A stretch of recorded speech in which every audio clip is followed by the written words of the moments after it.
camera wasn't plugged in. Welcome back. How we doing? My bad. My bad, guys.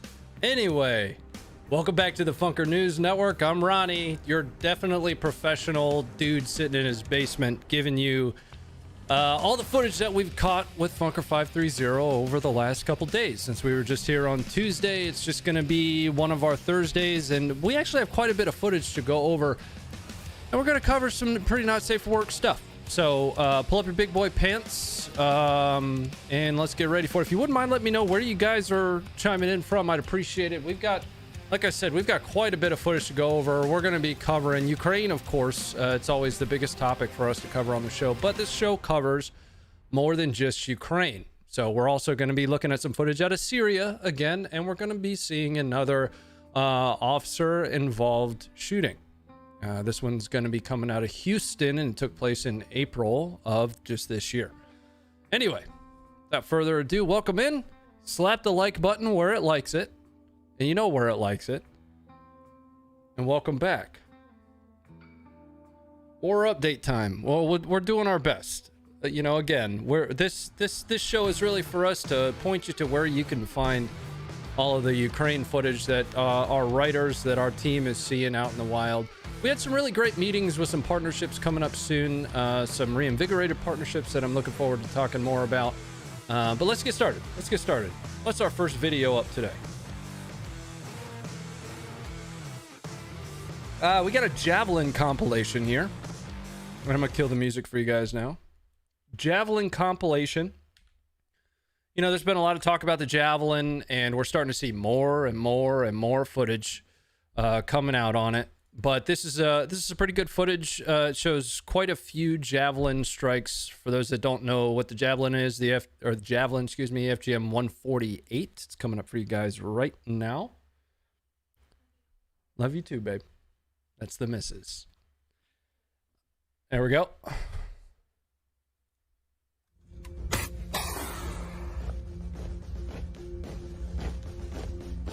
I'm going to give you guys full screen. We'll come back to this one here, and we'll come back to this screen here in a little bit. I'm going to kill this for the copyright music. I want that cup. How does one acquire such a mug? This is from Battle Mug. I have no affiliation or relationship with Battle Mug. For those that don't know a whole lot about the FGM 148, the Javelin, the original command launch unit, so that the command launch unit is the doohickey that he's holding on his shoulder. It has about a 2,500 meter range. The lightweight CLU has about a 4,000 meter range, and if it's launched from a vehicle, it can reach all the way out to about 4,750 meters. Which servers do you play on in Hell Let Loose? Whichever ones let me in the damn game. All right, coming back up. There we go. Let's come up for air off of that one. The next one that I wanted for us to take a look at, we've actually seen this before. So these are magnesium rounds. So Russia has been utilizing incendiary rounds where, and I don't recall the nomenclature specifically, but we talked about them. They used them in Azovstal, and it just looks like it's raining sparkles. And somebody in our comments section called this murder sparkles, and now I can't get it out of my head, and you'll understand why here right now. So what these are is these are you know, incendiary submunitions. For each rocket, I understand there to be about 180 incendiary submunitions inside. They are magnesium and aluminum based, and they just are designed to burn. Let's watch that again. Ryan, did you see here the Bayraktar song sung by Ukrainian soldiers? We actually posted that to YouTube. Yeah, I posted that for us to YouTube. Now, I am running a little ad for us right there underneath of my picture. On Monday, we are going to be doing the Murph live. If you're not familiar with the Murph, I'd suggest Googling it. It's named after Lieutenant Michael P. Murphy, Navy SEAL. Essentially, I have to run a mile. I have to do 100 pull-ups, 200 push-ups, and 300 sit-ups, and then run another mile, all while wearing a plate carrier. We're going to be doing that live. It's going to be benefiting the charity Homes for Our Troops, and I hope you guys will join me. It'll be at 11:30 Eastern right here on Monday. That's what that's for.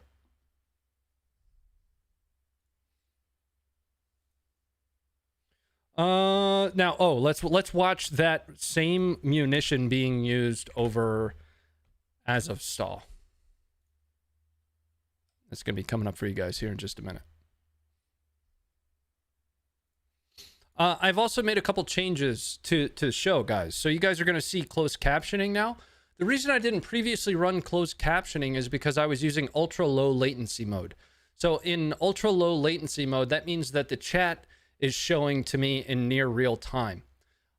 I have turned on normal latency mode, which is what is required for closed captioning. And that means that your messages are going to be, I don't know, 5 to 10 seconds delayed before I get them. Just so you guys understand why I wasn't previously running closed captioning. But I do know that we have an international audience, and I did figure out how to poke. My brain figured out where my dumb finger needed to poke to fix that. All right, here we go. These are those same incendiary munitions being used over Azovstal. I'm going to give you full screen on this one. There's no audio. And you can see those sub-munitions from the rockets. You know, there were 2 or 3 little rockets that then launched those additional sub-munitions out of them. I'll have to go back and find the nomenclature. This one was posted on our site relatively recently. So while I was building out today's... Oh, that reminds me. I forgot to update the description with all of the current videos. I'll do that maybe in a break here. Hi, Ronnie, you're early. I am early. I've got a hot date at 7 o'clock to play some Hell Let Loose. No, I just... I was ready.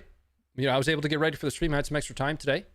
And that allowed me to prep and plan, practice a little bit of time management. Okay, the next one here. A Ukrainian soft team destroying a disabled or abandoned BMP. But what's most interesting about this is the weapon system that's being used. And this is the Spanish C-90. This is the first time I've seen the use of a C-90. C-90 is technically a rocket-propelled grenade, and they claim, Spain does, that it is the lightest of, its weapon system type. It is disposable, a lot like the AT-4. That's coming up for you guys. What is that, napalm? No, that's actually magnesium. So those are incendiary rounds. And I need to look up the nomenclature again for it, but we covered it a few episodes ago. They are a combination of magnesium and aluminum. They are designed to cause mass fires, though, right? They are fired, over top of the target, and the primary munition is a rocket, and it has about 180 sub-munitions, then just rain down those murder sparkles on whatever's below it. So here's that video of the C-90.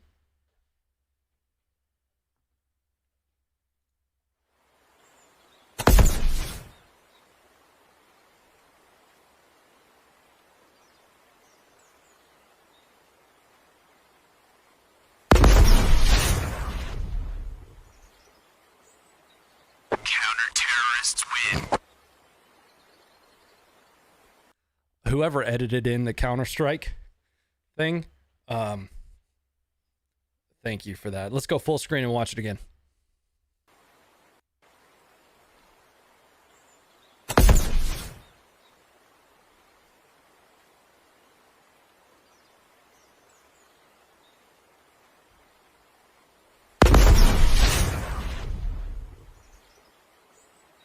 Counter-terrorists win.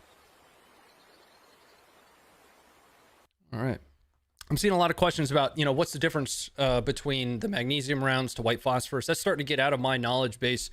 But I did talk with one of our team members is a bomb tech, and he does have some level of experience. And he kind of looped them into the same general category. They still ultimately are going to have the same desired effect, burning extremely hot on whatever surface it is that it touches. But the specific differences, I'm never afraid to tell you guys when I don't know. I wouldn't be able to tell you. Rush B. Yeah, whoever edited in the counter the CS:GO piece there. Yeah, thank you for that. Now, specific to the C90, it is a relatively small system. Let's take a look at it here really quick. And it's not something... C90 launcher.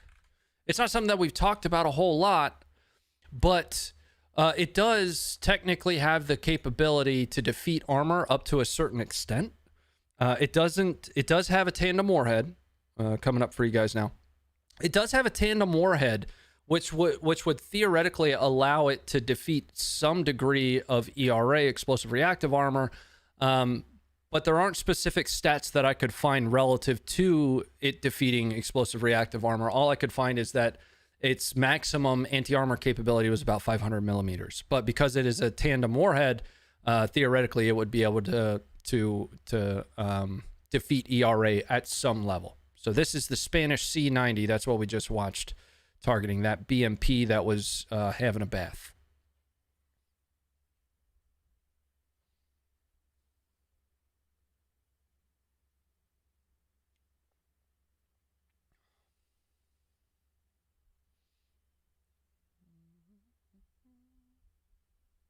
I'm just checking in on the chat here, reminding that chat's going to be a little bit behind because we are using normal latency mode now. All right. Need to check in on some of this support. Thanks very much for all of it, guys. Christopher, thank you for becoming a member. Bobby, thank you for becoming a member. Bloodrina, Texas Home Loan Resources, Randy, Paul. Oh, wow. Got a whole bunch of members coming in, guys, and thank you very much for them. OCO, thank you for becoming a member. Kenneth, Justin, John, and Dark Horse, thank you all for becoming a member over the last 24 hours or so. Very helpful. It means a lot to us, guys, and thank you for it. If you're in a situation where you don't feel comfortable becoming a member, because Google does take a cut of that, we also have a Patreon that's available. With the Patreon, it's actually easier to get your merchandise discount codes. We have 10, 20, and 30% discount codes on the Patreon. Thy Rampant Pigeon, thanks very much for the 2. Will you ever sing Bayraktar for us? I've thought about it. And I actually have it on hotkey because I intended to learn it at one time. Michael, thanks for the 5. Ronnie, been missing the lives. I have to watch them on Lonesome. Good to be in the chat. Got any info on people like Forward Observations Group and their work in Ukraine? No, we don't. So we do have quite a few relationships across veteran space. And the relationships that we have are oftentimes just, more working level type stuff. We don't currently have anybody outside of like Willie Beating Cancer that we're maintaining contact with in Ukraine. Hey, Ronnie, how are you doing today? Colton, I'm great today. I'm feeling good today. Feeling good. All right, let's jump into the next bit of footage. Again, we've got a lot of footage to go through here. Yes. Oh, no, we're not there yet. We're gonna see some Chechen footage here in a minute. But first, for those that haven't had a chance to see it, let's take a look at the launch of the Switchblade 300. Now, yesterday, we saw the first actual combat footage of the Switchblade, or excuse me, not yesterday, Tuesday. We saw the first combat footage of the Switchblade 300. Now we're going to take a look at the Switchblade 300 being employed, right? So being launched. And that's coming up for you guys right now. And I wish he would move his hand back a little bit, but whatever. Copyright music, going to turn that back down. Please move your hand, sir. And there it goes. Now, the 300 is the smaller of the two that was sent. The 600 is the device with anti-armor capabilities, or at least that's my understanding. The 300 is more for anti-personnel. After this, what we'll do is we'll watch the video that we went over on Tuesday of the onboard video on the Switchblade 300 as it targeted armor. Again, it probably didn't do much to the armor, but it did look like there was somebody on the top of that that could, potentially have been injured from it.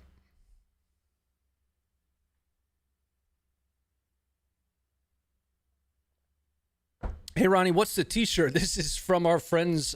Speaking of those relationships, we have a great relationship with another page out there called Awesome Shit, my drill sergeant said. We have a really good relationship with them. This is from them, and I'm happy to wear their stuff because it's hilarious.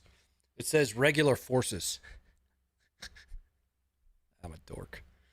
Let's take a look at that the Switchblade 300 footage from Tuesday.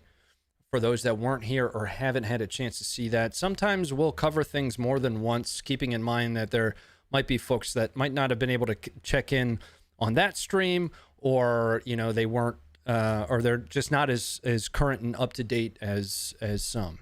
So sometimes I'm gonna bring old things that we've gone over back into context for us. Coming up for you guys now, full screen. Copywritten music once again. I'll play our own music.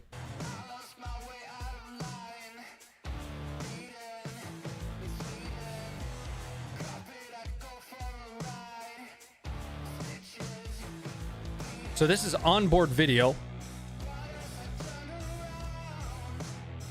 This isn't, but you'll be able to see the onboard video here in a moment. This is on, well, that was onboard video. This is onboard video. It obviously cuts out right there. There's a reason. And that's because the recording equipment blew up. We didn't cut the footage. Somebody I can't make this stuff up. Somebody accused us of cutting the footage. We didn't do that. The camera that's on the device blew up with it, and the footage is gone. Like, that's how it ended. Okay.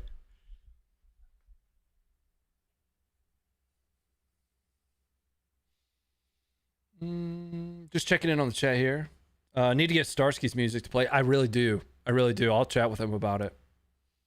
Welcome in, Funkers. Ronnie looking chipper today. What's up? I'm good, man. It's a great day. We're going to be playing some games later, kicking back and, separating the brain from the world for a little bit. You guys are welcome to join. It's going to be fun.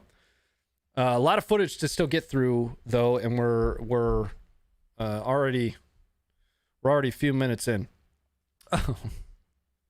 Because I want to spend some time on the maps today. All right. Well, so let's look at some Russia perspective footage. All right. We're gonna watch the elite Chechens doing the combats and almost combating all over each other. Mom, you made me ink. Coming up for you guys. Elite combats footage, Chechnya, Chechen. Here we go.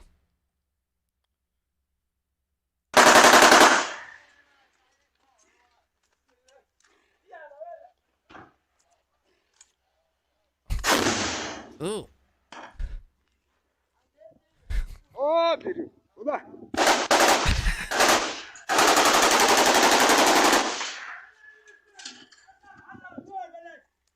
Okay, one more time.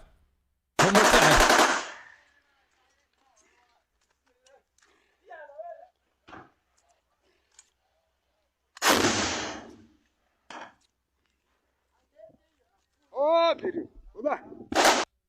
All right, so here's something interesting. Obviously, it's pretty wild that he's firing right now with his homie sitting in front of him.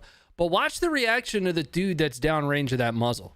Like, he didn't freak out. I'm going to be honest with you. I'm probably turning around and kicking you in the if that's me in front of that muzzle. This guy just kind of... Oh, you got me so funny. Jeez. All right, there's your Chechens.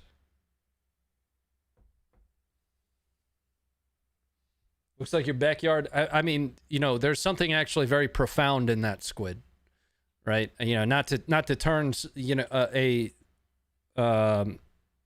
light situation into a serious one, but that's what's happening right now. Is people's backyards are war zones. It's not for Ukrainians and for for those in Ukraine. It's not happening in some foreign, distant, faraway land. And we're gonna watch some pretty crazy stuff here coming up in just a few minutes. It's happening in their backyard. So that's it for footage section 1. I'm going to throw up a BRB screen. I think you're going to enjoy it. And when we come back, we'll have footage section 2. Footage section 2. Words are tough and words matter. It's our non-Ukraine footage. We've got another whole section of Ukraine footage coming up right after that, though. And we'll be right back. Only you can prevent communism.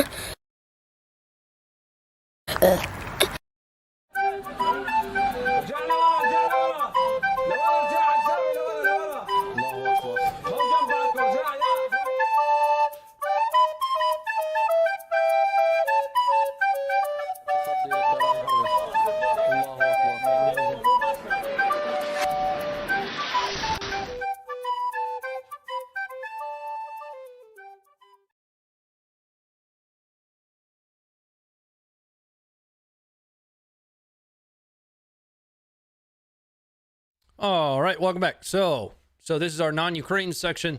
I just needed to grab my other drink really quick. Thanks for being patient. So what we're about to look at here is actually some historical footage from the Syrian civil war. It shows a hell cannon being used kind of Dude Perfect style, wherein they probably tried to hit this shot for about 24 hours until they finally did. But if you're not familiar with a hell cannon, it's essentially a homemade mortar or rocket system. You'll see the impact here in a moment, and we'll take a look at some example photos. But it's a pretty indigenous, bare-ass type system. And the hit that they do score with it is pretty amazing. This is the Free Syrian Army, which is really an umbrella term for an alphabet soup worth of other extremist organizations that, you know, typically change sides and fight each other the same amount that you or I change pants. Let's take a look at the footage, and then we'll talk about it.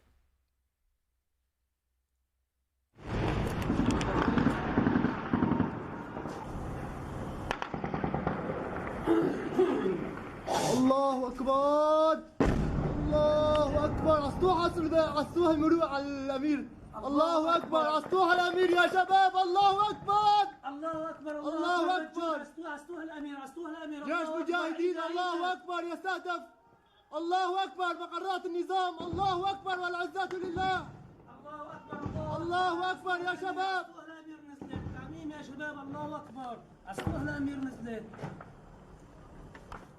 All right, let's talk about this a little bit. So you don't get a great chance to see the weapon system that's being employed, but we'll try to get you a better view of one here in a minute. It's going to be super easy to find. Is you just Google Syria hell cannon. Now the position that they're engaging, reportedly, obviously, which pixel it is over here, I can't tell you. But the position they're engaging reportedly is a Syrian Arab army position. They had to have taken quite a few shots before they finally ended up hitting it, because this is not an accurate weapon system. Now here's what I mean. Let's take a look at a hell cannon really quick. You know, we're not talking about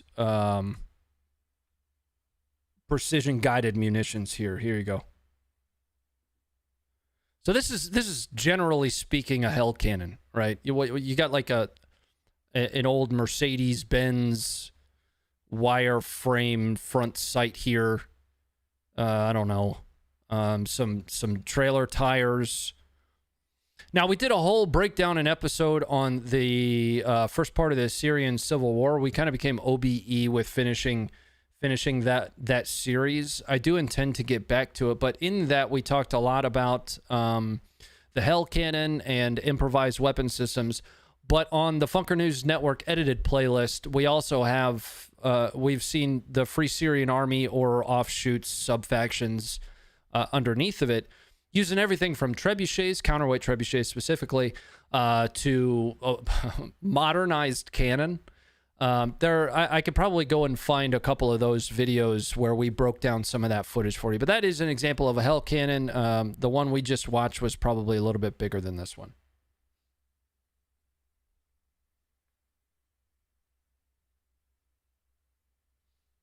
All right.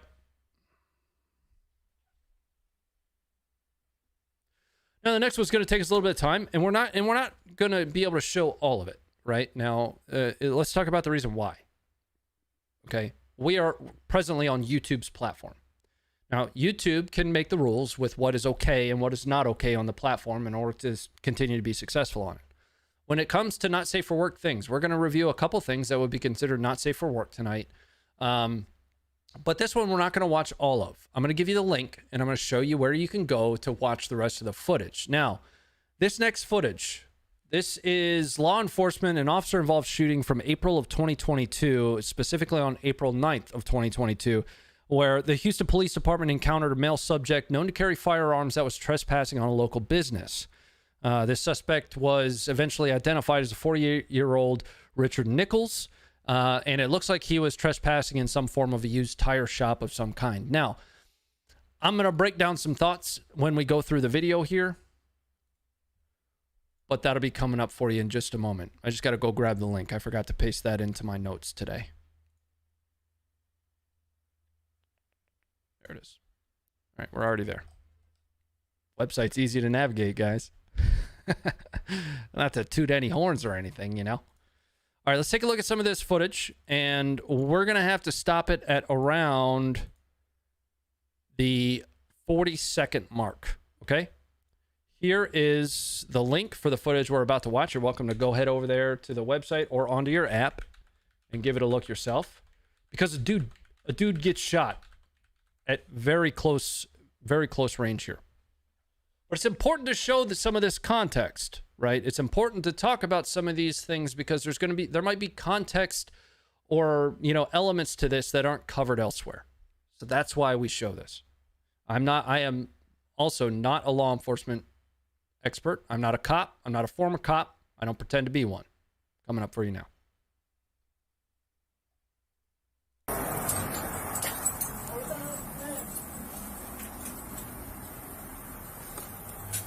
Some tools.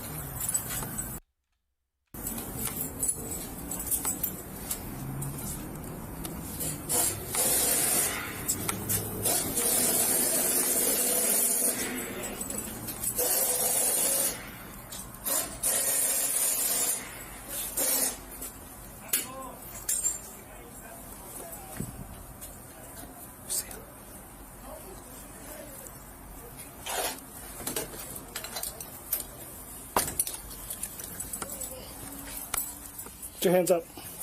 All right. That's as far as we can go. All right. That's all I can show you guys. And let's talk about this for a second. Let me give you some thoughts on what ends up happening. Hold on. I'll give you guys full screen with me on the bottom there.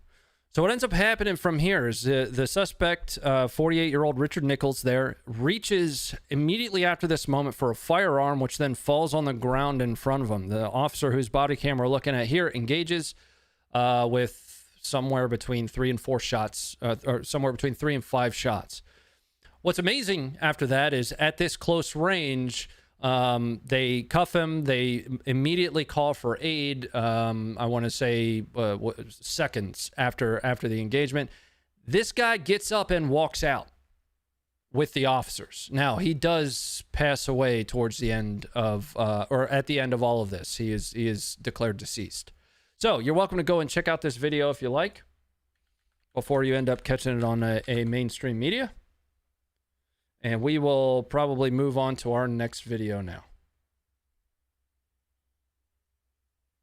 Looks like a Glock rear. It is. Now, actually, hold on. Before we move on, let's watch from the other officer's perspective as well. And it's coming up for you now.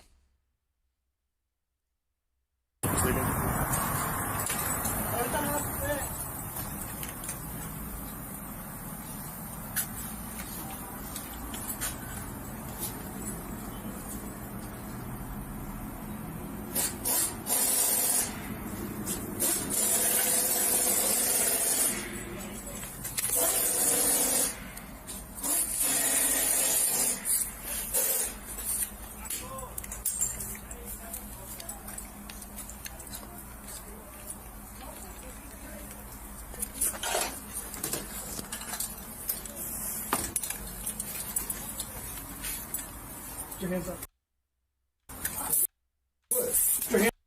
All right, that's about as far as we can go on this perspective, okay?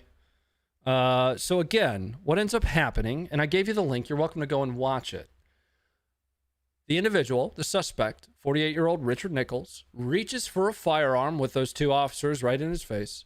The officers engage, they cuff him, and then they take him outside while calling for medical aid. Okay? We cover all sorts of combat footage as well as law enforcement use of force footage because there's a propensity for the media to narrativize some of this stuff. Now, I'm not giving you a spin. I'm not telling you whether or not this was a good shoot or a bad shoot. I'm not qualified for that. I'm giving you the footage and telling you what is visible in the footage, and you're welcome to come to whatever conclusion it is that you'd like. Okay?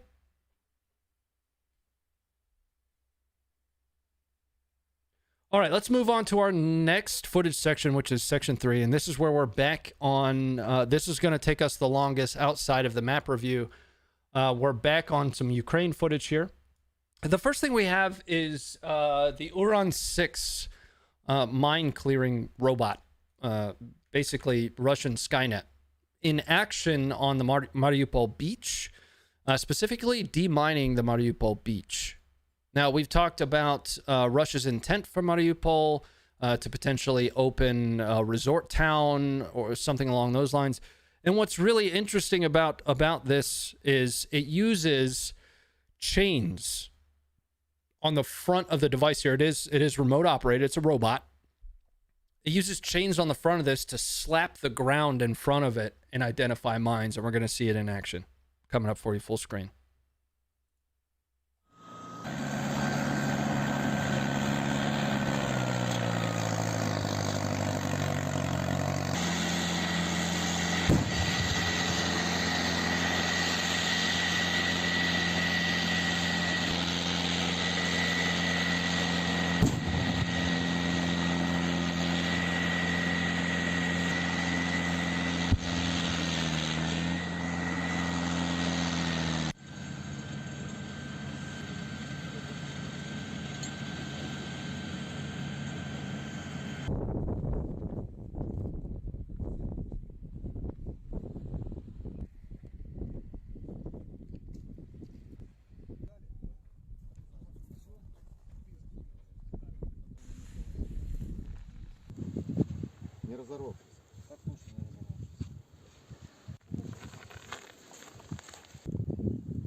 Little piece coming back at our homeboy there.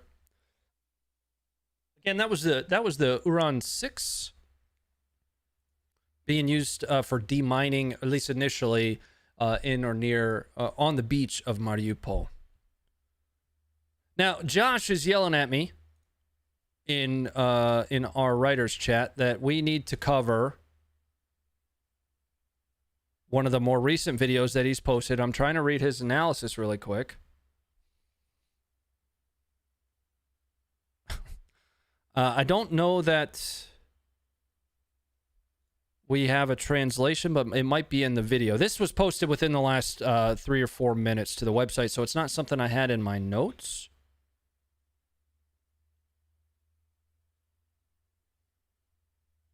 Let's watch it, and hopefully the auto-generated captions might catch it. Coming up for you guys, full screen.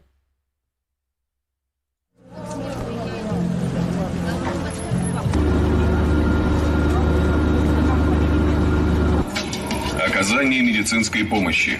Медицинские учреждения. Правый берег. Итогом 2022 считать товарооборот, вероятно, будут уже в рублях. Если бы не сдался, я не знаю, куда бы делался. Основной укрепрайон в Мариуполе. Снаряды, которые могут взорваться в любой момент на каждом шагу. Теперь Азовсталь полностью под контролем народной милиции ДНР и российской армии. Сохраняет жизнь экипажа. Он очень эффективно зачищает местность. Стали опасными веществами троллим, хотя и не весь Украина. Да, спасибо большое. На прямой связи из Луганска была наш корреспондент. 24 и даже на канающим нашим праздником Днем Победы. В сочетании с ветром нет пожароопасную обстановку. Мая 8. Городская больница номер 2. 071 331 76 04. 526 92. All right, so Josh actually does have a way for us to translate that really quick. And let's drop that into a translator. Again, this is something that I would have done some research on, but he's telling me we need to look at it. Okay, so basically what that truck was saying is, this is the way of the world, comrade. There's nothing to be afraid of. We have always been at war with Oceania. If you do not participate in the 2-minute hate, then you're a clear traitor to Eurasia and should be sent to prison for re-education. We'll fix you, comrade. If that's what that thing said, that's kind of terrifying. I don't... I'll paste that in the chat for you guys. Here we go. Well, I can't paste all of it because just look at it. So this was what was provided, related to what's in the video, and this is the translation to English for that. Again, this is the way of the world, comrade. There's nothing to be afraid of. We've always been at war with Oceania. If you do not participate in the 2-minute hate, weird, then you're a clear traitor to Eurasia and should be sent to prison for re-education. We'll fix you, comrade. They're gonna fix people?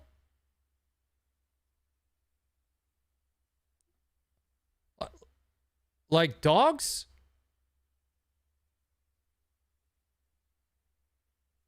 That's not what the van said. Todor, please let us know.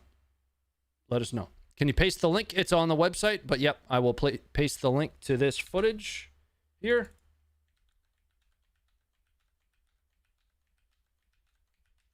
That is the link to that video that we just watched on our website. Here's the website. Everything that we review under 99.99% of circumstances is going to be looked at right here on the website.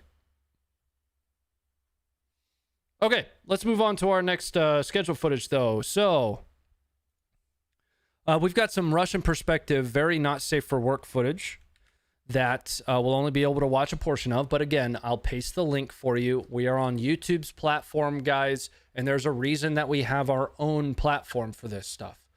Okay, a lot of people get hurt in this next video.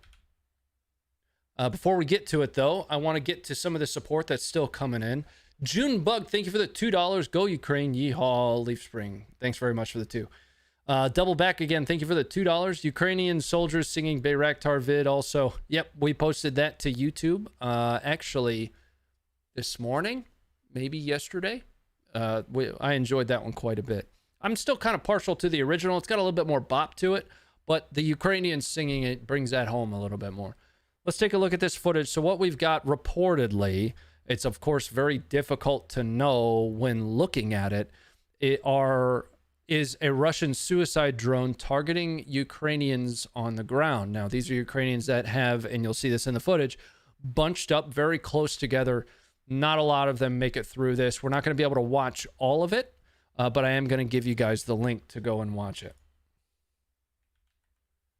Now, here is the link for the footage we are about to watch. Okay, catch it while you can. And then let's take a look at the first parts of this video. Coming up for you guys now. All right. Full screen. So these are reportedly, it's impossible for me to validate this pixel versus that pixel. Spamming? Well, Carl, if I post it once, then not everybody's going to catch it and everybody's going to be asking for the link. I will spam the chat as much as I need to make sure you guys know where you can go to find the video so you don't keep yelling at me for the video. Let's go back. Spicy.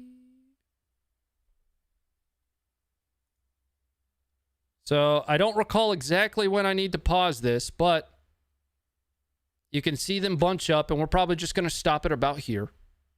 The Russian loiter munition suicide drone, whatever you'd like to call it, ends up impacting literally in the middle of them.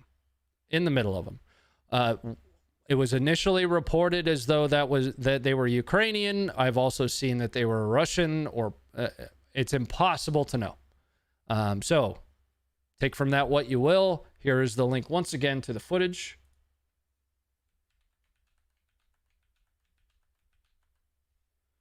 This is edited. This is edited? No, it's not. No, it's not. Go watch the footage. All right, let's move on though. Because we're pushing 6:30 and I want to spend a little bit of time on these next two. Now, the next one we can't avoid watching. We can't avoid watching this, but we're going to. Discretion advised. There are some pretty rough scenes to look at here, but essentially, there is a Russian documentary filmmaker that is putting together a film, for those that haven't seen this trailer yet, on the siege of Mariupol. Now, some of the takeaways initially from this is that it seems very well done. Now, when I say well done, I don't necessarily mean it's good. I mean that the production value of it's high, right? What we can only hope is that we get to better understand at a very low level a Russian individual soldier's perspective of their fight. That doesn't necessarily mean I'm supportive of the documentary. That's just me telling you what we can hope for. Because the primary type of footage that we see from Russia right now is finished footage, sanitized footage that has been vetted through various tiers of the Ministry of Defense. And we get to see very little actual Russian perspective. Let's take a look at the trailer. It's not an easy watch.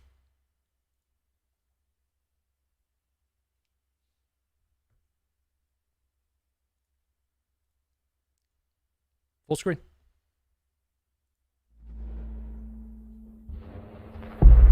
We're going to deal with the copyright on this one, and I'll cut it out later.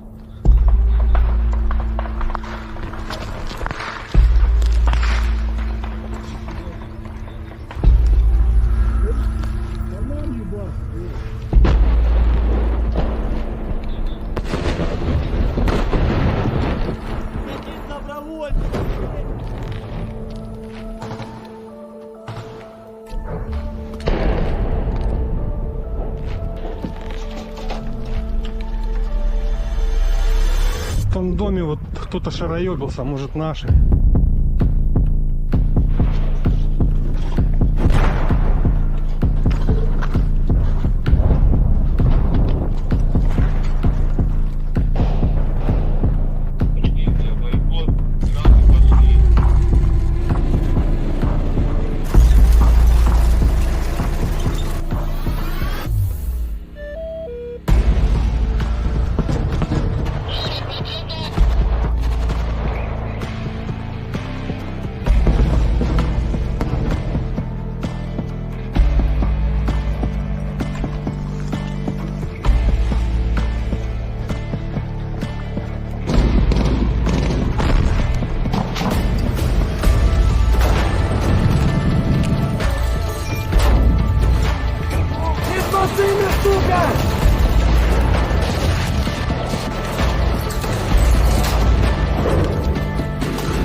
Now let's chat about this for a minute. So there were a couple points of emphasis. Humanity was a point of emphasis in this, right? We saw a lot of footage towards the end of it, specifically with Russia evacuating wounded. We saw towards the end him checking on the wounded Ukrainian soldier. We saw firepower, projection of power. I will be very interested to understand the overarching narrative itself of this documentary and whether or not it's at the soldier level or if it's at the Russian invasion narrative level, right? Those are two very different things. The situation that the soldier is encountering on the ground, and we spoke about this last Thursday, is quite a bit different than the overarching Russian invasion narrative, right? The soldier on the ground, whether Russia or Ukrainian, is pretty terrible, right? Now, the overarching invasion into Ukraine is really what most in the world find to be abhorrent. Some of those soldiers in their individual actions are also abhorrent, but I'll be interested to see the final cut of footage from that. Again, that was a Russian documentary filmmaker that has been on the ground in Mariupol that is supposedly making a documentary on the siege of Mariupol.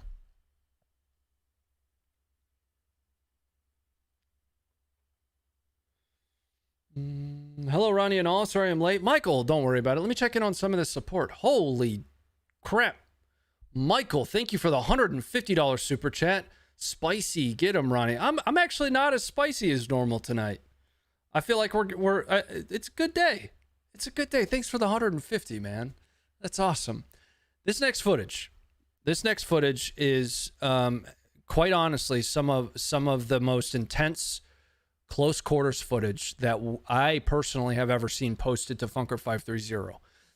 We reviewed one not too long ago from Popazna, where we saw Wagner mercenaries, or Wagner pay for hire or hire for combat, whatever you want to call them. We saw Wagner in combat with Ukrainians, very close quarters. We're about to see trench warfare footage from 2022, and it's pretty intense. Let's take a look at that. I'll walk you through a little bit of it. I want to watch it all the way through first, and then we'll go back and talk about some key points. So we're going to watch it in its entirety and then go back and cover a few things, okay? How do you get the chair to spin at the beginning? Child labor? Yeah, I had kids for a reason. Just take them out for ice cream after. They'll do whatever you need them to. Coming up for you, full screen. We're going to leave the music off for this one.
We're going to cover exactly what it is we're looking at here in just a minute.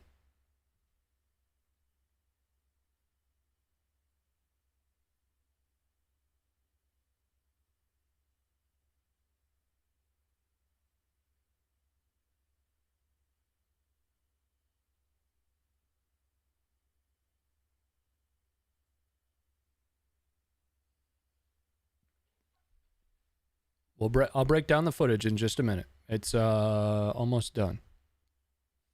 Okay.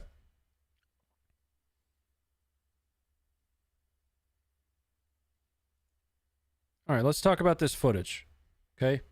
So what we've got here is these are Luhansk People's Republic.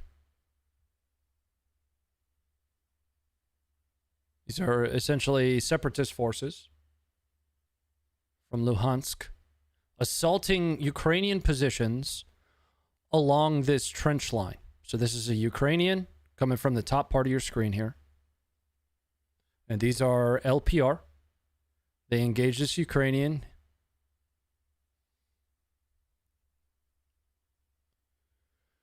And you have Ukrainians in a couple offset positions up here. So you'll have one in this left side offshoot trench and another here with more Ukrainians straight to the north on your screen. So straight up to the top of your screen. They are continuing to make their way down the trench toward the Ukrainian positions using hand grenades, small arms.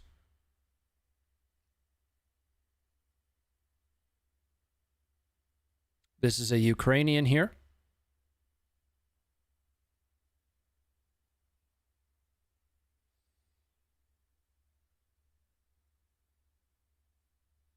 He takes position on the right. At one point, these guys are within 6 feet of each other. Okay. So you have, if you can't quite see it, there was more movement towards the top left of your screen up here. Right near this Z. Right there. So there are more Ukrainians up here.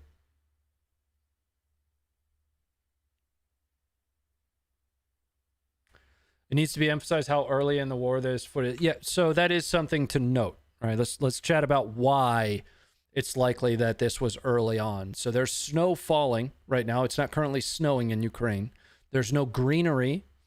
This is going to be either very early March or extremely late February. So this is, generally speaking, going to be a little bit dated footage, but it's the first that I've seen it in the last 24 hours. Okay? Let's keep going. So again, you've still got Ukrainian positions up here. LPR forces are starting to enter the screen down at the bottom.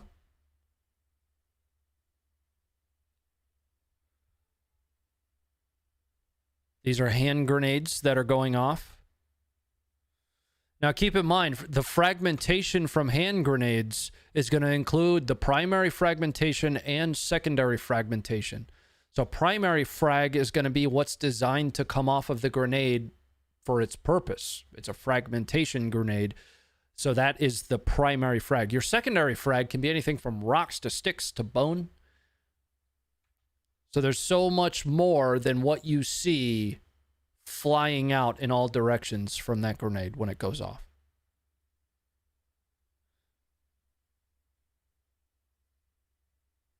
So, something to note. There is a Ukrainian here, right here, and LPR force here. What is that? 8 feet?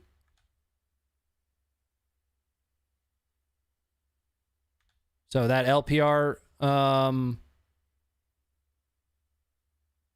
just that LPR guy just got dropped or engaged. He's wounded, or might not be with us anymore. And then you've got this Ukrainian whom looked like it was pushed up actually really close. So if we wheel back just a little bit,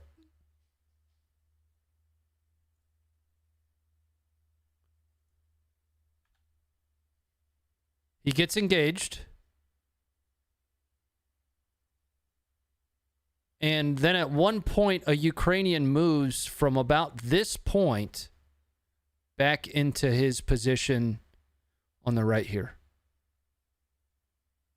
So he had been pushed up to within just a few feet.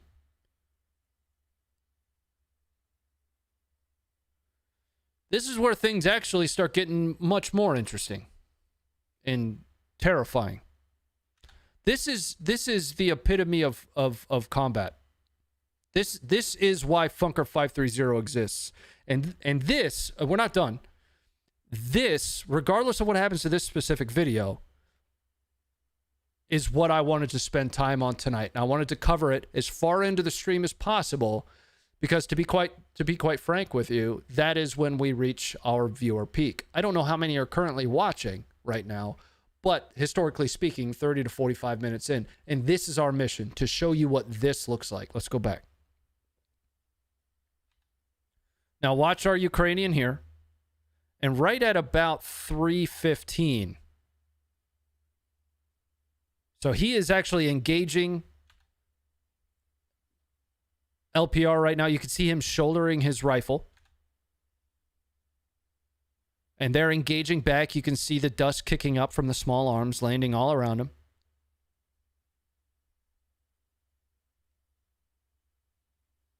This is where grenades start getting exchanged. Let's watch that one more time. And I need to give you guys full screen so you can see exactly what happened. Watch the lower left part of your screen. And you're going to see one of the Luhansk People's Republic guys throw a grenade right there. It lands in the trench with him. He picks it up and throws it out.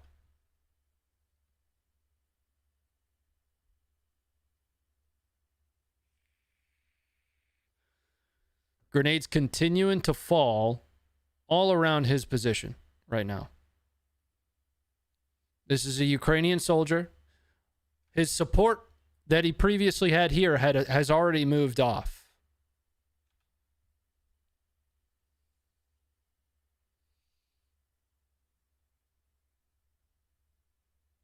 He is now, just for those that might have missed that, let's watch that toss back again. So first he engages with his rifle. So there's his support moving off. He's engaging with his rifle, presumably covering this guy's pullback under an assumption, I guess, that he would then follow. But he doesn't really have a way to get there right now. That this trench is in full view of LPR right there. He just picked up a live grenade and throw it back.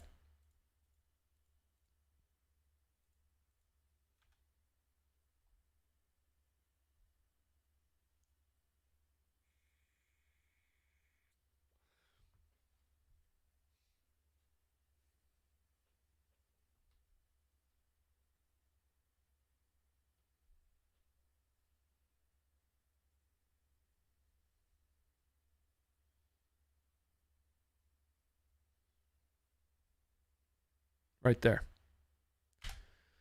That's why Funker 530 exists. That's why we ask for you guys to download the app, because I probably shouldn't be showing you this on YouTube. They expressly prohibit it. Okay? Funker 530 is here to help people understand what that looks like and why it's bad. Why, when somebody flippantly says, let's put boots on the ground, what that means. That's why we're here. Do me a favor. He later died. Yes, he did. Yes, he does. He does die. If I'm not mistaken, there is a slightly longer version of that we're still hunting down that shows him eventually not be able to throw them all back. So he passes at some point there. So before we move on, I want to do some overview of the map. And we'll actually be closing out within the next 10 minutes or so here. But you guys are welcome to come along with me over to my channel, where I'll be kicking back, just separating a little bit from the world, where we can laugh, drink some beer, and just chat as human beings. Okay? Let's check in on the map really quick, because there are a couple key things from the Institute of Study of War that I wanted to cover, specifically being the counteroffensives of Ukraine near Kharkiv. The area which Ukraine is now holding near Kharkiv has expanded quite a bit. But the area which, and let's pull it up now, the area that Russia is capturing in the far east near Severodonetsk, you can actually see that. Hold on, let's back out here. Okay. I wish this would stop messing with me. Is also increasing. So, this envelopment here of those forward deployed troops is well underway, but you also have an additional envelopment from Russian forces near Popasna on this salient, essentially, like I mentioned on Tuesday, carving off pieces of Ukraine's forward deployed in the east. Now, that being said, Ukraine is also doing something similar in the north. Russia has actually gained a little bit, according to the Institute for the Study of War, directly to the northwest of Kharkiv city, but Ukraine has taken ground to the east and east-southeast of Kharkiv. Ukraine has an opportunity to put pressure on the ground lines of communication here for Russia's forces that are near Izium. This, like I mentioned a few weeks ago, is going to be Russia's priority, because if they can envelop and fix these Ukrainian forces in the east, that puts a lot of pressure on Ukraine's ability, namely because, and this is a shot in the dark, this is just a dart at a wall. Don't take anything from this other than Ronnie's opinion. But namely because, in my opinion, those forces that are in the east over there are going to be some of their more tip-of-the-spear type units, right? The east is ultimately where Ukraine has been preparing for an invasion, preparing for combat for such a long time. Those units are going to be some of the most capable that Ukraine has. Russia has made a lot of advances in the east over the last couple days, but it's counterbalanced by the advances that Ukraine has made in the north near Kharkiv, as well as in the south by Kherson. Now, there is a counteroffensive scheduled, quote unquote. We had a chance to speak with Starsky. There is a counteroffensive scheduled for Kherson to try and counterbalance, once again, some of those gains that Russia has made. But there's also an extent to this that it's going to look, or a possibility, that it's going to look a lot like Russia is gaining, but there's a potential that Ukraine is capitulating some of this to avoid being fixed in place in the east, right?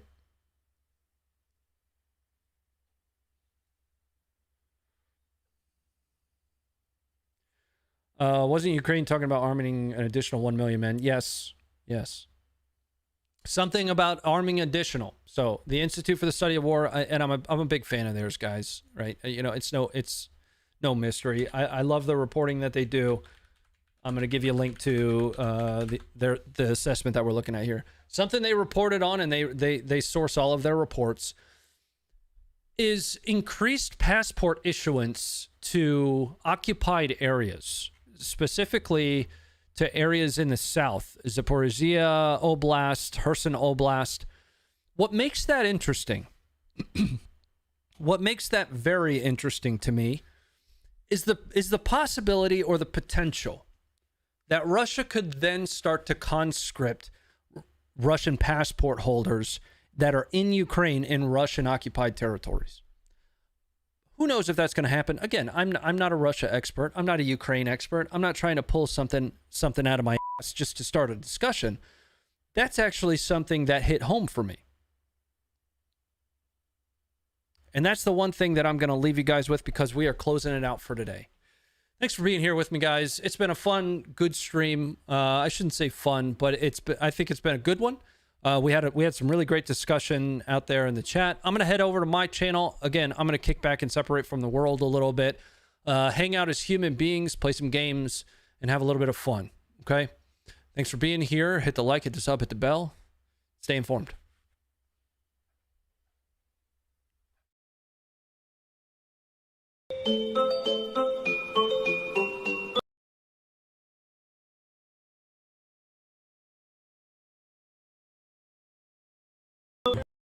поплавив